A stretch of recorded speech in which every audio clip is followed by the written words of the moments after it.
Hello guys, welcome to my channel Deepa education J. आज के इस वीडियो में हम बात करेंगे बीपीएससी 4.0 की।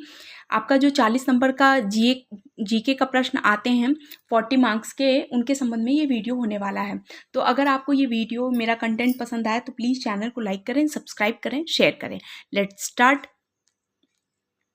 पहला क्वेश्चन है, विश्व मानवाधिकार दिवस कब मनाते हैं? ठीक, ये बहुत इंपॉर्टेंट क्वेश्चन है क्योंकि बीपीएससी हमेशा रिपीटेड क्वेश्चंस को भी एग्जाम में फॉलो करती है। ध्यान रखिएगा, आपके प्रीवियस ईयर के क्वेश्चन पेपर बहुत ही ज़्यादा इंपॉर्टेंट रखते हैं अगर आप 4.0 की परीक्षा दे रहे हैं या उसकी तैयारी कर रहे हैं तो। विश्व मानवाधिकार, अगर मानवाधिकार दिवस की अगर बात करें तो इसे मनाते हैं 10 दिसंबर को। ध्यान रखिएगा, मानवाधिकार दिवस जो है वो 10 दिसंबर को मनाते हैं। पर इसकी शुरुआत कब से होती है? तो 1948 से होती है। सन बहुत इंपॉर्टेंट है। अब इससे रिलेटेड एक दो पॉइंट मैं जो आपको बताती हूँ वो आपके लिए बहुत ज़्यादा और आपके एग्जाम के पॉइंट ऑफ व्यू से भी इंपॉर्टेंट है। और वो ये है कि आपको पता है कि 15 अगस्त 1947 को हमारा देश आज़ाद होता है। ठीक, ये ध्यान रखिएगा, बहुत इंपॉर्टेंट है। अब ये जो 1948 वाली डेट है ये भी बहुत इंपॉर्टेंट है। और आपको पता है कि देश आज़ादी होने के बाद से बहुत सी संस्था, यूएनडीपी, WWF, मतलब इस तरीके की बहुत सी महत्वपूर्ण संस्थाओं का जन्म होता है। और उसके बाद से देश की आज़ादी के कुछ समय बीतने के बाद से बहुत सी नई संस्थाएं भी उत्पन्न होती हैं जो पूरे विश्व पर एक आर्थिक कार्यक्रम पर नज़र डालने के लिए बनी होती हैं। और कुछ संस्थाएं जो हैं आर्थिक नियोजन के संबंध में संपन्न कराई गई हैं। तो ध्यान रखिएगा, बहुत इंपॉर्टेंट हो जाता है। ठीक, दूसरा क्वेश्चन है, 1938 में, ध्यान रखिएगा, राष्ट्रीय योजना समिति की स्थापना किसने की थी? ध्यान रखिएगा, इंपॉर्टेंट क्वेश्चन है। 1938 की बात करें तो राष्ट्रीय योजना समिति की स्थापना की थी पंडित जवाहरलाल नेहरू ने। ठीक है, ये स्वतंत्र भारत के प्रथम प्रधानमंत्री थे। अब एक बात जो यहाँ पर और भी ज़्यादा इंपॉर्टेंट हो जाती है वो क्या है, राष्ट्रीय योजना समिति की अगर हम बात करते हैं तो पंडित जवाहरलाल नेहरू। वहीं पर अगर हम कांग्रेस अधिवेशन की बात करें तो 1938 में, ध्यान रखिएगा, 1938 का अधिवेशन और 1939 का जो अभी 3.0 की परीक्षा हुई थी उसमें ये प्रश्न आया भी हुआ था कि 1938 और 1900 जो सुभाष चंद्र बोस जिन्होंने हरिपुरा अधिवेशन, ध्यान रखिएगा बहुत इंपॉर्टेंट है, जो नोट बता रही हूँ वो बहुत इंपॉर्टेंट है। तो 1900 हरिपुरा अधिवेशन और 1939 का अधिवेशन, ध्यान रखिएगा, सुभाष चंद्र बोस द्वारा कराया गया था। यानी उसकी अध्यक्षता किसने की थी? सुभाष चंद्र बोस ने। बाद में पट्टाभी सीतारमैया जो गांधी जी के द्वारा सजाए गए हुए व्यक्ति थे, उनको भी सुभाष चंद्र बोस क्या करते हैं, हरा देते हैं। परंतु इस बात से गांधी जी का एक स्टेटमेंट है जो बताते हैं कि ये पट्टाभी सीतारमैया की हार नहीं बल्कि स्वयं गांधी की हार है। इससे प्रसन्न, मतलब इससे इस बात से रुष्ट होकर, मतलब कि गांधी जी को परेशान न करके सुभाष चंद्र बोस वहीं पर इस्तीफा देते हैं। और वहां पर डॉक्टर राजेंद्र प्रसाद, ध्यान रखिएगा, डॉक्टर राजेंद्र प्रसाद फिर कांग्रेस के, ध्यान रखिएगा, अधिवेशन की अध्यक्षता करते हैं। यानी उस अधिवेशन की अध्यक्षता फिर बाद में कौन करता है? तो डॉक्टर राजेंद्र प्रसाद, जो जब भारत आज़ाद होता है तो तत्कालीन प्रथम राष्ट्रपति बनते हैं। वहीं पर स्वतंत्र भारत के प्रथम प्रधानमंत्री पंडित जवाहरलाल नेहरू, जो राष्ट्रीय योजना समिति की स्थापना 1938 में किए हुए थे। ध्यान रखिएगा, इंपॉर्टेंट है। जो इतने फैक्ट्स मैं बता रही हूँ सब आपके एग्जाम के पॉइंट ऑफ व्यू से इंपॉर्टेंट है। भारत में किन राज्य में बाघों की संख्या सबसे अधिक है? तो आपको पता है कि एमपी स्टेट की अगर हम बात करें तो बाघों की संख्या वहां पर सबसे अधिक है। ध्यान रखिएगा। वहीं पर 2022 में, ध्यान रखिएगा, ये भी सन बहुत इंपॉर्टेंट हो जाता है, 2022 में कूनो राष्ट्रीय उद्यान, ध्यान रखिएगा, कूनो राष्ट्रीय उद्यान में नाइजीरिया से बाघ लाए गए थे। तेंदुओं की संख्या क्या की गई थी? बढ़ाने के लिए। ध्यान रखिएगा, ये भी बहुत इंपॉर्टेंट है। आया हुआ प्रश्न है कि 2022 में कहाँ पर लाए गए थे? तो मध्य प्रदेश के कूनो राष्ट्रीय उद्यान में लाए गए थे। और यहीं इसका जो अनावरण किसने किया था? तो प्रधानमंत्री नरेंद्र मोदी जी द्वारा किया गया था। इसी के आधार पर आपको पता है कि 3167 इतनी है बाघों की संख्या अभी, ध्यान रखिएगा। और टाइगर स्टेट के नाम से भी किसे जाना जाता है? एमपी को जाना जाता है, मध्य प्रदेश को। वहीं पर भारत में अगर सबसे अधिक राज्य की अगर बात करें कि किस राज्य में सबसे अधिक बाघ हैं तो वो है मध्य प्रदेश। ध्यान रखिएगा, इंपॉर्टेंट है। आगे क्वेश्चन, बिहार के किस जिले को सिल्क सिटी के नाम से जाना जाता है? इंपॉर्टेंट क्वेश्चन है। तो भागलपुर को, ध्यान रखिएगा, बिहार के किस जिले को सिल्क सिटी के नाम से? तो रेशम का जो सबसे ज्यादा व्यापार, रेशम का निर्माण कहाँ पर होता है? तो भागलपुर में होता है। बिहार में कितने जिले हैं? 38 जिले हैं, ध्यान रखिएगा।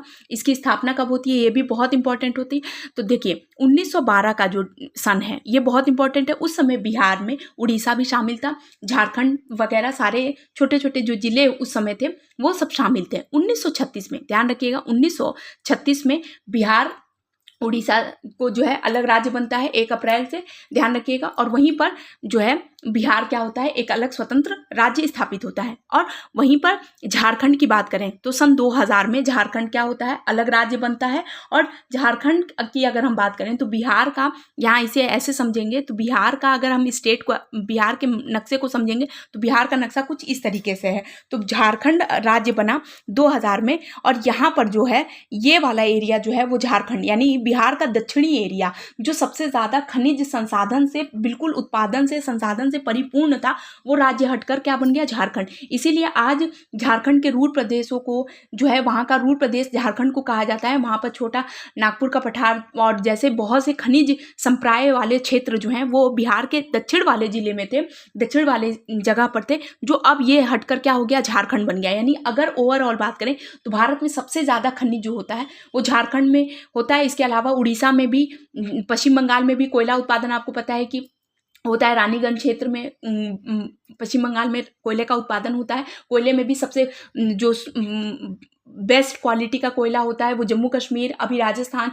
में भी देखा गया। ध्यान रखिएगा, ये सारी चीज़ें अगर खनिज उत्पादन की बात करें तो बहुत ही ज़्यादा इम्पॉर्टेंट रखती हैं। वहीं पर अभी राजस्थान की बात करें, ध्यान रखिएगा ये भी बहुत इंपॉर्टेंट है। जो भी फैक्ट्स बता रही हूँ वो सब आपके एग्जाम के लिए इंपॉर्टेंट है। राजस्थान में भी अभी एक नए खनिज का मतलब खोजा गया है, और उसके आधार पर ये अनुमान लगाया जा रहा है, खोज जारी है, और ये बताया जा रहा है कि वहाँ पर एक बहुत बड़ा भंडारण उसका मिल सकता है जो खनिज वहाँ पर प्राप्त हुआ है। ध्यान रखिएगा, इंपॉर्टेंट है। सूर्य क्या है, तो सूर्य एक तरीके का क्या है, सूर्य एक तारा है। बहुत ही कॉमन क्वेश्चन है, चूंकि रिपीटेड क्वेश्चन है, आपकी परीक्षा में आ सकता है यहाँ पर, इसलिए सूर्य क्या है, तो सूर्य एक तारा है। ध्यान रखिएगा, इंपॉर्टेंट है। आगे क्वेश्चन, भारत छोड़ो आंदोलन की शुरुआत किसकी असफलता के पश्चात प्रारंभ होती है, तो क्रिप्स मिशन की असफलता के पश्चात भारत छोड़ो आंदोलन की शुरुआत होती है। ध्यान रखिएगा, 1933, 1940, 1942 ये सारे सन आपकी भारतीय राष्ट्रीय, अगर हम बात करें भारतीय राष्ट्रीय आंदोलन से संबंधित प्रश्न परीक्षा में पूछे जाते हैं, क्योंकि आपके सिलेबस का एक बहुत बड़ा हिस्सा है। तो ध्यान रखिएगा, 1942 की बात करें तो यहाँ से शुरुआत होती है भारत छोड़ो आंदोलन की। तो भारत छोड़ो आंदोलन की शुरुआत जो होनी थी वो 1 अगस्त से होनी थी। तो ऑपरेशन जीरो आवर के तहत जब पूरी तैयारी कर ली गई रहती है, पूरी तैयारी की बताई जाती है कि अब आपको पता है कि बम्बई के ग्वालियर टैंक में इसकी एक मीटिंग होती है। उस मीटिंग के बाद से ये तय किया जाता है कि बस अब अगले दिन, अगली सुबह क्या होगा, भारत छोड़ो आंदोलन की शुरुआत होती है। तो ऑपरेशन जीरो आवर होता है। ध्यान रखिएगा, इंपॉर्टेंट है। ऑपरेशन जीरो आवर के तहत जितने भी महत्वपूर्ण नेता और महिलाएं शामिल होने वाली थी उन सबको क्या कर दिया जाता है, जेल में डाल दिया जाता है। जैसे आगा खां पैलेस में, हजारीबाग जेल में, और पूना के आगा खां पैलेस में अगर हम बात करें तो महात्मा गांधी को, उनकी पत्नी को और बहुत ही महत्वपूर्ण नेताओं को क्या कर दिया जाता है। तो जब सारे नेता, जितने भी महत्वपूर्ण नेता थे वो सब इस आंदोलन के पहले ही, मतलब आंदोलन की शुरुआत से पहले ही, मॉर्निंग में ही, प्रातःकाल में ही क्या कर दिए, ऑपरेशन जीरो आवर के तहत जब जेल में डाल दिए गए तो उषा मेहता, ध्यान रखिएगा, रेडियो प्रसारण के माध्यम से लोगों को क्या की थी, एकजुट करने का प्रयास की थी। ध्यान रखिएगा, इंपॉर्टेंट है। ये जितने सन मैं आपको बता रही हूँ और जितनी भी बातें मैं बता रही हूँ, बम्बई का ग्वालियर टैंक, यहाँ पर मीटिंग होती है, लास्ट मीटिंग, यहाँ पर भारत छोड़ो आंदोलन को क्या कर दिया जाता है पूरी, हालांकि नागपुर में भी इसका अधिवेशन होता है, लेकिन यहाँ पर ये सारी चीजें तय कर दी जाती हैं। ठीक, आगे क्वेश्चन, मौलिक कर्तव्यों का प्रावधान किस देश से लिया गया है, तो आपको पता है कि रूस से लिया गया है। आपको पता है कि भारतीय संविधान को उधार का थैला कहा जाता है, और ये इसलिए कहा जाता है कि जो भी महत्वपूर्ण देश थे, जहाँ पर जिन देशों में, जैसे कि अगर मौलिक कर्तव्य की बात करें या हमारे प्रस्तावना की बात करें, ये सारी चीज़ें जो है इंपॉर्टेंट है। आपको पता है कि प्रस्तावना हमारे संविधान का बहुत ही महत्वपूर्ण हिस्सा है।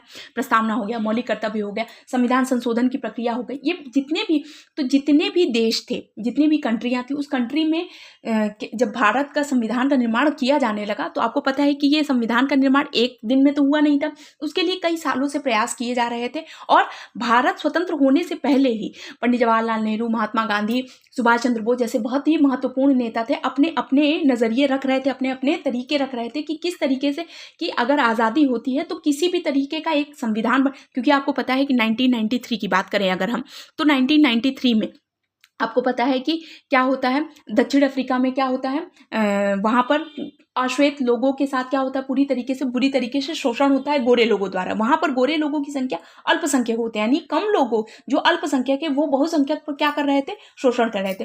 तो सारी चीज़ें ध्यान में रखते हुए हर देश से कुछ ना कुछ चीज़ों को क्या किया गया, ऑब्जर्व लिया गया और ग्रहण करने के बाद से भारत के संविधान का निर्माण किया गया। उसी में से मौलिक कर्तव्य की बात करें तो मौलिक कर्तव्यों का जो है निर्धारण या प्रावधान कहाँ से लिया गया, रूस से लिया गया। और आपको पता है कि प्रारंभ की अगर बात करें तो भारतीय संविधान में एक भी मौलिक कर्तव्य नहीं थे, ध्यान रखिएगा, इंपॉर्टेंट है। प्रस्तावना की बात करें तो ये अमेरिका के संविधान से ली गई है, वहीं पर प्रस्तावना की भाषा जो है वो ऑस्ट्रेलिया से ली गई है। संविधान संशोधन की प्रक्रिया दक्षिण अफ्रीका से ली गई है और संविधान संशोधन की प्रक्रिया दक्षिण अफ्रीका से इसलिए ली गई क्योंकि संविधान पर बहुत ही तरीके से गौर किया गया। आपको पता है कि दक्षिण अफ्रीका एक समय ऐसा था कि जब वहाँ पर काले लोगों पर यानी अश्वेत लोगों पर जब गोरे लोग बहुत ही ज़्यादा शोषण कर रहे थे, तो जब नेल्सन मंडेला जब वहाँ के राष्ट्रपति बनते हैं, श्वेत राष्ट्रपति बनते हैं, तो सबसे ज़्यादा डर जो होता है वो श्वेत लोगों के मन में होता है कि हमने इतने साल से क्या किया है, इन लोगों का शोषण किया है, तो अब इनका व्यक्ति अगर राष्ट्रपति बनता है तो हम लोगों के साथ क्या करेंगे, शोषण करेंगे। तो उन्होंने इस बात से डरे और ये बिल्कुल स्वाभाविक है, आप एनसीईआरटी क्लास 8 की पढ़ते हैं तो उसमें बहुत अच्छी तरीके से दिया हुआ है। तो नेल्सन मंडेला ने ये बात पहले ही कही थी कि हम माफ़ करेंगे, जिन लोगों ने हमारे साथ गलत किया हम उन लोगों को माफ़ करेंगे और कागज़ पे कुछ बातों को तय करेंगे, कुछ नियम को तय करेंगे और उस नियम के अनुसार। और उस समय के दक्षिण अफ्रीका और आज के दक्षिण अफ्रीका के में बहुत ही ज़्यादा क्या आया, संविधान को लेकर फ़र्क आया, ध्यान रखिएगा। इसीलिए ये सारी चीज़ें आपके जो पॉइंट्स हैं वो इम्पॉर्टेंट हो जाते हैं, ठीक है। आगे है क्वेश्चन, इस सेशन का लास्ट क्वेश्चन कि संविधान की पूंजी किसे कहा जाता है। तो संविधान की पूंजी कहा जाता है संविधान की प्रस्तावना को, ध्यान रखिएगा, इंपॉर्टेंट है। प्रस्तावना कहाँ से लिया गया है, तो अमेरिका, संयुक्त राज्य अमेरिका से लिया गया। लेकिन प्रस्तावना की भाषा कहाँ से ली गई है, तो प्रस्तावना की भाषा ली गई है ऑस्ट्रेलिया से, ध्यान रखिएगा। हम भारत के लोग किससे शुरुआत होती है और इसी वजह से संविधान की पूंजी जिसे कहा जाता है, यानी संविधान की पूरी तरीके से आत्मा जिसे कही जाती है वो प्रस्तावना को कही जाती है। प्रस्तावना से भी आपके प्रश्न पूछे जाते हैं कि कितने प्रकार के न्याय की बात की गई है, तो सामाजिक आर्थिक न्याय की बात की गई है, ध्यान रखिएगा, इंपॉर्टेंट है। और वहीं पर कई तरीके के उपासना, अवसर की समानता की बात की गई है, न्याय की बात की गई, और सामाजिक, आर्थिक, राजनीतिक, ये सारी चीज़ें, ये शब्द जो हैं वो बहुत इंपॉर्टेंट है, यद्यपि शब्द से भी प्रश्न पूछे जाते हैं। तो ये कुछ इंपॉर्टेंट प्रश्न थे जो जीके के 40 प्रश्न के लिए आपके लिए बहुत ज़्यादा इंपॉर्टेंट है। 40 मार्क्स के लिए आपको बहुत ही अच्छी तरीके से एनसीईआरटीज़ को अच्छी तरीके से पढ़ना होगा। अगर आपका सेशन, आज का सेशन आपको पसंद आया हो, कंटेंट पसंद आया, तो प्लीज़ आप चैनल को लाइक करें, सब्सक्राइब करें, शेयर करें। Thank you so much.